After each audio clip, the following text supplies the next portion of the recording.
நம்முடைய கர்த்தராய் இருக்கிற இயேசு கிறிஸ்துவுக்குள் மிகவும் பிரியமான என் அன்பு சகோதர சகோதரிகளே, இந்த நாளிலும் இயேசு கிறிஸ்துவானவர் சிலுவையில் அவர் அறையப்பட்டு சமயத்தில் அவர் திருவாய் மொழிந்த வசனங்களில் ஒன்றை நான் உங்கள் மத்தியில் எடுத்துக்கொண்டு வருகிறேன். பிதாவே, இவர்களுக்கு மன்னியும், தாங்கள் செய்கிறது இன்னதென்று அறியாது இருக்கிறார்களேன்னு சொல்லி அவர் சொன்ன முதலாவது வார்த்தையை குறித்து இந்த நாளில் நான் பார்க்க போகிறோம். இயேசு கிறிஸ்து இப்படி யாருக்காக வேண்டுதல் பண்ணினார்? மன்னியும் என்று கேட்கிறாரே, அவர்கள் அறியாதிருக்கிறார்களே, இதை செய்கிறார்களே என்று அவர் இந்த ஜனங்களுக்காக பரிந்து பேசுகிறதை பார்க்கிறோம்.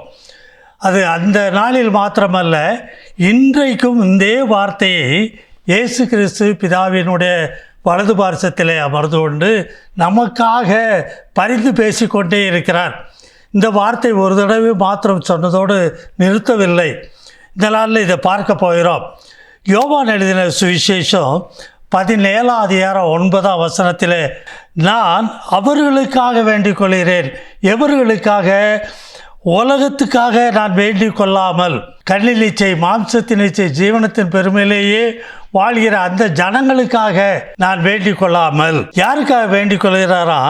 நீர் எனக்கு தந்தவர்களுக்காக வேண்டிக் கொள்கிறேன். இந்த பூமியிலே உலகத்திலிருந்து வேறு பிரித்து எடுத்து எனக்கு தந்தவர்களுக்காக. யார் என்று பார்க்கும்போது, அவர்கள் உம்முடையவர்களாய் இருக்கிறார்களே.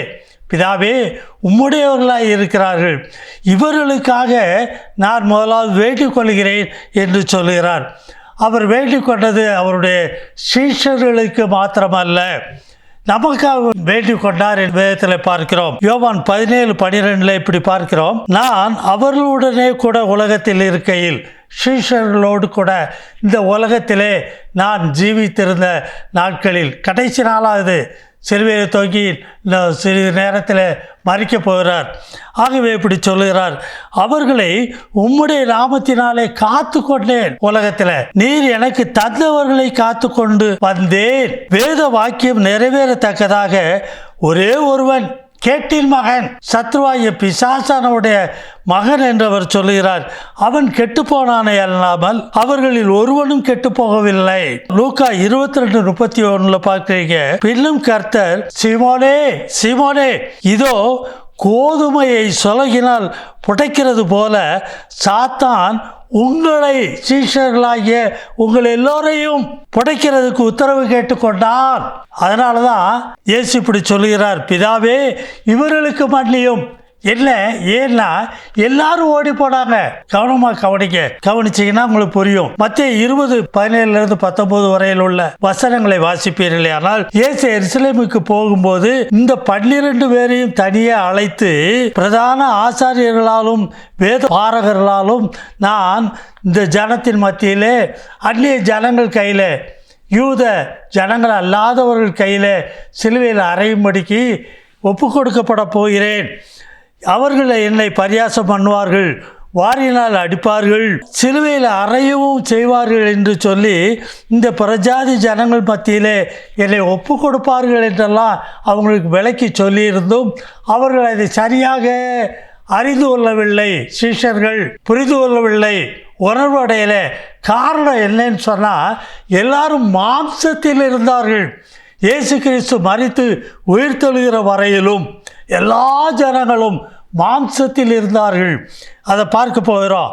லூக்கா 22:32 நானோ உன் விசுவாசம் ஒழிந்து போகாதபடிக்கு, சீமோன்கிட்ட சொல்கிறாரு, அவங்க எல்லாரும் இருக்கிறாங்க, ஆனால் உன் விசுவாசம் ஒழிந்து போகாதபடிக்கு உனக்காக வேண்டிக் கொண்டேன். நீ குணப்பட்ட பின்பு உன் சகோதரரை எல்லாம் சிறப்படுத்து என்றார். ஏன்னா எல்லாரும் அப்படி ஆயிடுவாங்க, நீ அவங்கள சரி பண்ணு, சிறப்படுத்துன்னு சொல்லி சீமோன்கிட்ட சொல்லியிருந்தார்.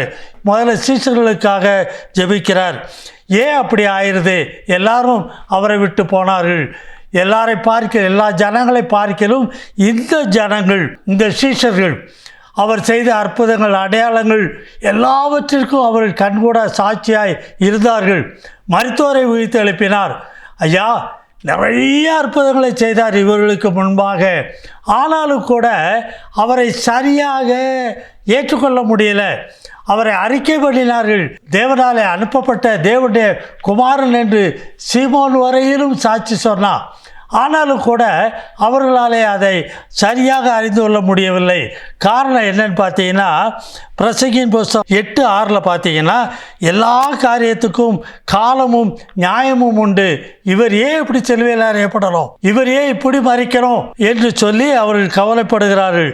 ஆதலால் மனுஷனுக்கு நேரிடும் சஞ்சல மிகுதி, இந்த காலத்தின் நியாயத்தை இவர்களால் அறிய முடியவில்லை. பிரசங்கி 8:7 பார்த்தீங்கன்னா, இன்னது சம்பவிக்கும் என்று ஒரு மனுஷனும் அறியானே, இது இன்ன விதமாய் சம்பவிக்கும் என்று அவனுக்கு சொல்லத்தக்கவன் யார்? மாம்சத்தில் இருந்தபடியினாலே சரியாக இவரை அறிந்து புரிந்து கொள்ள முடியவில்லை. பிரசங்கி 9:12 தன் காலத்தை மனுஷன் அறியான், மச்சங்கள் கொடிய வலையில் அகப்படுவது போலவும் குருவியில் கண்ணியில் பிடிபடுவது போலவும் மனுப்புத்திரர் பொல்லாத காலத்திலே சடுதியிலே தங்களுக்கு நேரிடும் ஆபத்திலே அகப்படுவார்கள். மார்க் 14:50 அப்பொழுது எல்லாரும் அவரை விட்டு ஓடி போனார்கள். எல்லாரும், சீமோன் பேதுரு மாத்திரம் இல்லை, யோவான் வரைக்கும் ஓடி போய் தான் மறுபடியும் அங்கே ஓடியாந்தான். மறுபடியும் இப்போ ஏசு யாருக்காக வேண்டி ஜெபிக்கிறார் பாருங்க. 2 காரியங்களை பார்க்கிறீங்க. முதல்ல சீசர்களுக்காக ஜெபித்தார். இப்போ அவரை சுற்றிலும் அநேக ஜனங்கள் நிற்கிறாங்க. யாரெல்லாம் நிற்கிறாங்க பாருங்கள். நிறையா ஸ்திரீகள்லாம் வந்து நிற்கிறாங்க. அவரை பின்பற்றி வந்த கலிலேயாவிலிருந்து அவருக்கு ஊழியம் செய்து கொண்டு வந்திருந்த அநேக ஸ்திரீகளும் கூட அவர்கள் மத்தியில் இருந்தார்கள். எல்லா ஜனங்களும் முந்தின நாள் அவரை ஓசானா பாடினவங்க, கர்த்தரை துதித்தவங்க, ராஜாவேன்னு வாழ்த்துனாங்க, தாவீதின் குமாரனே வாழ்த்துன அதே ஜனம் இங்கே வந்து நிற்கப்பா. ஹலோ, எல்லாரும் அவரை மறுதளிக்கிறாங்க. எல்லாரும் அவரை விட்டு ஓடி போகலை, இப்போ கூடி வந்து நிற்கிறாங்க இந்த ஜனம். அப்பொழுது நான் இவர்களெல்லாம் நீசராமே, எரேமியா 5:4 பார்க்குறீங்க. இவர்கள் மதியற்றவர்கள், கர்த்தருடைய வழியையும் தங்கள் தேவனுடைய நியாயத்தையும் அறியாது இருக்கிறார்கள். மீகா 4:12 ஆனாலும் அவர்கள் கர்த்தருடைய நினைவுகளை அறியாமலும் அவருடைய யோசனையை உணராமலும் இருக்கிறார்கள். அவர்கள் அரிக்கட்டுகளைப் போல அவர்களை களத்திலே சேர்ப்பார். இப்படிப்பட்ட ஜனமாக இருக்கிறாங்க. ரோமர் 10:2 தேவனை பற்றி அவர்களுக்கு வைராக்கியம் உண்டு, அவர்களை குறித்து சாட்சி சொல்லுகிறேன், ஆகிலும் அது அறிவுக்கேற்ற வைராக்கியம் அல்ல. அப்போஸ்தலர் நடபடி 13:27 எருசலேமில் குடியிருக்கிறவர்களும் அவர்கள் அதிகாரிகளும் அவரை அறியாமலும் ஓய்வு நாள் தோறும் வாசிக்கப்படுகிற தீர்க்க தரிசிகளின் வாக்கியங்களை அறியாமலும் அவரை ஆக்கினைக்குள்ளாக தீர்த்ததினால் இந்த வாக்கியங்களை நிறைவேற்றினார்கள். ஹலோ, இந்த ஜனங்க. அப்போஸ்தலர் நடபடி 13:28 பார்க்குறீங்க. மரணத்திற்கு ஏதுவானது ஒன்றும் அவரிடத்தில் காணாதிருந்தும் அவரை கொலை செய்யும்படிக்கு பிளாத்துவையை கேட்டுக்கொண்டார்கள் இந்த ஜனங்கள். அப்போஸ்தலர் நடபடி 13:29 அவரை குறித்து எழுதியிருக்கிறவைகள் யாவையும் அவர்கள் நிறைவேற்றின பின்பு அவரை மரத்திலிருந்து இறக்கி கல்லறையிலே வைத்தார்கள். வேத வாக்கியங்களை எல்லாம், தீர்க்க தரிசன வாக்கியங்களை எல்லாம் இவர்கள் நிறைவேற்ற வேண்டியிருந்தது. யோவான் 1:11 பார்க்குறீங்க. அவர் தமக்கு சொந்தமானதிலே வந்தார், அவருக்கு சொந்தமானவர்களோ அவரை ஏற்றுக்கொள்ளவில்லை. இந்த இவங்களுக்காக ஜெபித்தது மாத்திரமல்ல, இப்போ அடுத்த ஒரு காரியத்துக்கு வராரு. பிரதான ஆசாரியர், வேதபாரகர்கள், பரிசேயர்களுக்காக யோசிக்கிறாரு. ஐயோ ஐயோன்னு கூப்பாடு ஓட்டார், ஒப்பா போயிடுவீங்களப்பா அப்படின்னு சொல்லி. ஆனால் இப்போ பாருங்கள், அவர்கள் எப்படி இருக்கிறாங்களா? யோபு 21:14 அவர்கள் தேவனை நோக்கி எங்களை விட்டு விலகிறோம், உம்முடைய வழிகளை அறிய விரும்புவோம். இதைத்தான் பிரதான ஆசாரியர், வேதபாரகர்கள், பரிசேயர்லாம் சொல்கிறாங்க. இன்னும் சக்கரியா தீர்க்கதரிசன புஸ்தகத்தில் 7:11 அவர்களோ கவனிக்க மனதில்லாமல் தங்கள் தோலை முரட்டுத்தனமாய் விலக்கி கேளாதபடிக்கு தங்கள் செவிகளை அடைத்து கொண்டார்கள். சக்கரியா 7:12 வேதத்தையும் சேனைகளின் கர்த்தர் தம்முடைய ஆவியின் மூலமாய் சொல்லி அனுப்பின வார்த்தைகளையும் கேளாதபடிக்கு தங்கள் இருதயத்தை வைராக்கியமாக்கினார்கள். ஆகையால் மகா கோபம் சேனையின் கர்த்தரிடத்தில் உண்டாயிற்று. ஜெபிக்கிறாரு, எல்லாம் ஐயோ இனி விழுந்து போவாங்களே, சத்ரு கையில் மாட்டியிருக்கிறாங்க. சத்ரு சீமோன் பேதுருவை மாத்திரம் இல்லை, எல்லா சீசர்களையும் அவன் சோழர்களை படைத்தது போல இவர்களுக்குள்ளும் இருந்தான்.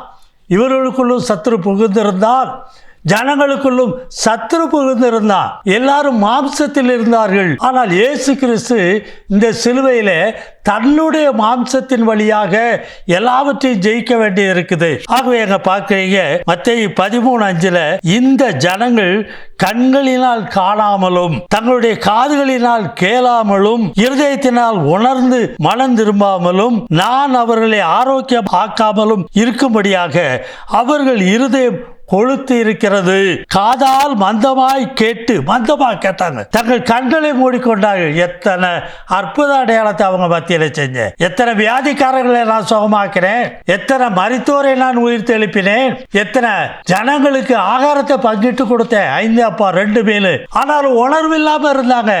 நானே ராஜா, நானே இந்த உலகத்தின் அதிபதியை தலையை நசுக்க வந்திருக்கிற தேவகுமாரன் என்று அவர்களால் அறிந்து கொள்ள முடியல. அவரை மரியாளின் மகனா பார்த்தாங்க, தச்சனுடைய குமாரனாய் பார்த்தார்கள். மாம்சத்திலே இருந்தபடியினாலே அவரை ஒரு தீர்க்கதரிசிகளில் ஒருவராய் இருப்பாரோ என்று எண்ணினார்கள். ஆனாலும் கூட சிலுவையில் அறைய எப்படி ஒப்பு கொடுத்தாங்க? இது முக்கியமான ஒரு காரியம். இது தேவனுடைய ஒரு திட்டமாய் இருந்தது. மாம்சத்தில் இருக்கிற ஜனங்கள் அவரை அறிந்து கொள்ள முடியவில்லை. ஆகவே உங்கள் கண்கள் காண்கிறதினாலும் உங்கள் காதுகள் கேட்கிறதினாலும் அவைகள் பாக்கியம் உள்ளவைகள். இப்போ நமக்கு சொல்றார் இத, அவரே ராஜா. சிலுவையில் மேலே போர்டு இருக்குதே, அவர் ராஜகுமாரனா இல்லை, ராஜாவா இந்த பூமியில் வந்திருக்கிறார், ராஜாதிராஜனாய். ஆகவேதான் குமாரன் தம்முடைய ராஜ்யத்தை இந்த பூமியில் நிறுவினார். ஆக இந்த மத்தேயு 13:6 பார்க்கிறது போல இப்பொழுது உங்கள் கண்கள் காண்கிறதினாலும் அவர்கள் காண முடியல, சீசர்கள் வரையில சொந்த சீசர்களாலேயே காண முடியல, அறிந்து கொள்ள முடியல. ஆனா இப்ப நாம எல்லாரும் ஆவிக்குரியவர்கள் ஆனபடியினாலே கண்கள் திறக்கப்பட்டு இவரை ராஜாவாக பார்க்கிறோம், இவரை ஆள்கை செய்கிறவராய் நாம் பார்க்கிறோம். மாம்சத்தை ஜெயித்து ஆவியினாலே ஜெயித்து உலகத்தின் அதிபதியினுடைய சகல அதிகாரங்களையும் துரைத்தனங்களையும் எடுத்து போடத்தக்கதாய் அவனுடைய தலையை நசுக்கத்தக்கதாக அவர் மாம்சத்திலே சிலுவையிலே அறையுண்டு இருக்கிறார் என்பதை நாம் இப்பொழுதும் அறிந்திருக்கிறோம். ஜெபம் பண்ணுவோமா? பரிசுத்தமுள்ள நல்ல பிதாவே, இந்த வேலைக்காய் உம்மை துதிக்கிற ஸ்தோத்தரிக்கிறப்பா. தேவனே, இந்த நாளிலும் உம்முடைய பிள்ளைகளுக்காக விண்ணப்பம் பண்ணினதை சிலுவையிலும் மறிக்கப் போகிற தருவாயிலே அவ்வளவு பாடுகளுக்கு மத்தியில் இரத்தம் சிந்திக்கொண்டு இருக்கிற வேளையிலே அப்பா நீர் ஜெபித்தீரே, இவர்களுக்கு மன்னியும், இவர்கள் செய்கிறது தாங்கள் செய்கிறது என்ன என்று அறியாது இருக்கிறார்கள் என்று விண்ணப்பம் பண்ணினீரே. அதே ஜெபத்தை இந்த நாளிலும் கூட அப்பா பிதாவினுடைய வலது பாரசத்திலிருந்து விண்ணப்பித்து கொண்டே இருக்கிறீரே. இந்த வார்த்தையை சொல்லிக்கொண்டே அப்பா நாங்கள் எப்படி இருக்கிறோம்? நாங்களும் இன்னும் பாவம் செய்து அக்கிரமம் செய்து அப்பா இதே வார்த்தையை மறுபடியும் நீர் பிதாவிடத்தில் வேண்டிக் கொள்வதை கேட்கும்படி பிரியப்படுகிறோமோ? தகப்பனே, எங்களை மன்னியும், பாவத்திலிருந்து விடுவியும், அக்கிரமங்களிலிருந்து விடுவியும், பொல்லாத மாம்சத்திலிருந்து எங்களை விடுவியும் என்று இந்த நாளிலாவது கதறி கூப்பிடுகிற உம்முடைய ஜனத்திற்கு இறங்கும். இவர்கள் அறியாமல் செய்கிறவர்களுக்கு மன்னியும் என்று இந்த நாளிலும் கர்த்தர் அவர்கள் செவியில் கேட்கத்தக்கதாய் அவருடைய இருதயத்தில் உணரத்தக்கதாய் இதே வார்த்தையை அவர்களுக்கு அனுப்பி அவர்களை மனம் திரும்ப செய்யும். ஆசீர்வதியும், பலப்படுத்தும். இந்த நாளிலும் அப்பா ஆவிக்குரியவர்களாய் புது சிருஷ்டி ஆன ஜனங்களாய் இருப்பார்களே, ஆனால் இன்னும் மேலும் சத்தியத்தை அறிந்து இன்னும் வளரத்தக்கதாய் உதவி செய்யும். கர்த்தரும் அருமை இரட்சகருமான இயேசு கிறிஸ்துவின் மூலம் ஜெபம் கேளும் ஜீவனுள்ள நல்ல பிதாவே, ஆமென்.